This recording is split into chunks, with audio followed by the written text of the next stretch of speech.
소방법이라는 게 기준이 굉장히 자주 바뀝니다. 바닥 면적이 30분의 1 이하의 창문이 있다 그러면 열심히 이제 PC방 인테리어 다 해놨는데 허가 절대 안 해줍니다. 네, 안녕하세요. 구만사의 조 팀장입니다. 오늘은 소방필증을 이제 받기까지 어떤 것들이 필요하고 그 과정에 우리가 알아야 될 것들이 무엇이 있는지 한번 같이 해볼 건데요. 일단 소방필증 받으려면 다중이용업에 있어서 소방안전교육을 받아서 수료증까지 받아야 됩니다. 그리고 화재배상 책임보험을 가입해야 되고 임대차 계약서까지 이제 있으면 소방서에 이제 신청하셔서 소방필증을 신청하려고 한다 이렇게 하면은 소방관 이제 실사를 나오거든요. 근데 그 전에 소방안전교육을 받으려면 어디서 어떻게 받아야 되는지 화면을 보면서 같이 한번 해보겠습니다. 사이트에 한국소방안전원이라고 검색을 하시면 사이트가 나옵니다. 여기 들어와서 밑에 내리면 다중이용업 교육이라고 신규 교육 있어요. 신규 교육을 눌러주세요. 그럼 로그인 한 다음에 수강 신청을 하시면 무료로 이제 받으실 수가 있고, 교육은 굉장히 깁니다. 우리가 이제 영업을 하려면 꼭 알아야 되는 내용들을 다 알려주는 거니까요. 열심히 집중해서 들으시면 좋을 것 같고, 그렇게 해서 수료증이 나옵니다. 이런 수료증이 하나 나오니까 그걸 이제 가지고 계시면 됩니다. 그리고 이걸 준비해서 이제 소방관이 현장 실사가 나오는데 나왔을 때 그 기준이 굉장히 까다로울 수가 있어요. 그리고 이게 소방법이라는 게 기준이 굉장히 자주 바뀝니다. 제가 오늘 지금 기준에 대해서 몇 가지 얘기해 드릴 건데, 이 기준도 이 영상이 나오고 나서 아니면은 내년에 또 바뀔 수도 있는 거예요. 이 기준을 그럼 어디서 볼 수 있을까? 인터넷에 법제처라고 검색을 하시면 현행 법령을 검색할 수 있는 사이트가 나오고요. 다중이용이라고 검색을 하시면 뭐 4가지의 법령이 나옵니다. 여기서 시행령을 눌러보시고 쭉 밑에 내려보시면 그나마 좀 간추려서 안전시설을 어떻게 설치해야 되는지 기준에 대해서 이제 별표 1에 2 요거를 다운받아서 보시면 되고요.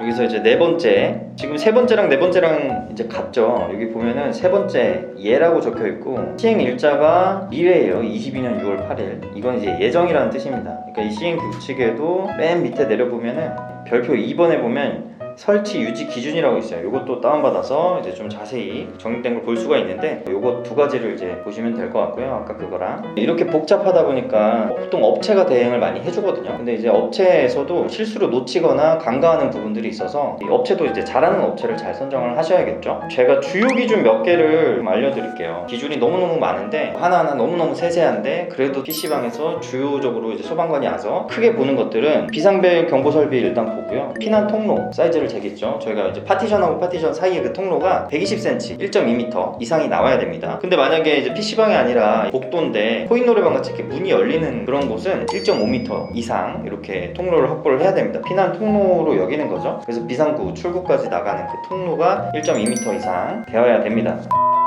그리고 지하인 경우에는 단위 스프링클러를 설비를 해야 돼요. 저희가 이제 착공 미팅 영상 하다 보면은 스프링클러 얘기를 좀 많이 하는데, 거기에 보면 단위 스프링클러 이 설비 하는 것만 해도 한 1,000만 원 들어갑니다. 생돈 1,000만 원이 내가 2층이었으면 안 나갈 돈이 이제 지하여서 나가는 경우가 있는데, 보통은 지하는 거의 PC방이었던 자리였거나 아니면은 뭐 인수를 하거나 뭐 그런 경우가 많아서 그러면 좀 세이브가 될 수 있는데, 그런 게 아니라 뭐 신규로 공실로 들어간다 그러면은 추가 비용이 좀 많이 발생이 될 수 있다. 그리고 스프링클러 같은 경우에 천장이 이렇게 마감이 되어 있으면 스프링클러가 하향식으로 되어 있어서 물을 쫙 쏘거든요. 근데 요즘에는 매장을 이제 인테리어 할 때 좀 개방감을 더 주기 위해서 천정을 이제 개방시키죠. 그렇게 하면은 이 스프링클러를 하향식으로 하면 안 돼요. 이 헤드가 고정이 안 되기 때문에 무조건 상향식으로 또 바꿔야 되거든요. 그러면 그 비용이 추가로 발생이 될 수 있다. 뭐 아시면 좋을 것 같고, 그리고 스프링클러는 지하가 아니더라도 이 무창층이면 필수로 들어가야 됩니다. 이 무창층이 뭐냐면 말 그대로 창문이 없는 층을 뜻합니다. 창문이 없다 그래서 이제 무창층이라고 하는데, 만약에 2층이에요 근데 창문이 있어요. 근데 만약에 바닥 면적이 30분의 1 이하의 창문이 있다 그러면 화재 시 위험하다 판단을 해서 그것도 무창층이라고 이제 기준을 합니다. 그래서 창문을 확보를 해야 돼요. 그러면 창문이 이렇게 없는 층이다 그러면 무조건 스프링클러를 설치하시면 되는 거고, 스프링클러를 설치를 안 하고 싶다 그럼 창문을 확보하시면 됩니다. 그리고 보통은 이제 창문에 건물이 많이 있죠. 그러면 창문을 살려서 인테리어를 하시는 거예요. 그래서 바닥 면적 30분의 1 이상의 창문이 있어야 되는데, 그것도 그냥 딸랑 창문 하나 있는데요 이렇게 하면 안 되고 나름 여러 가지의 또 기준이 있는데, 주요 기준 몇 가지 또 말씀드립니다. 바닥에서 이 창틀까지 이 높이가 1.2m 이내여야 돼요. 이렇게 넘으면은 사람이 이렇게 막 올라가기 힘들잖아요. 그리고 창문 밖에 이 도로가, 창문 밖에 이렇게 막 다른 건물이 이렇게 붙어 있으면 안 되고요. 도로여야 되고, 도로거나 아니면 빈터여야 돼요. 빈터. 아무튼 공간이 있어야 돼요. 이렇게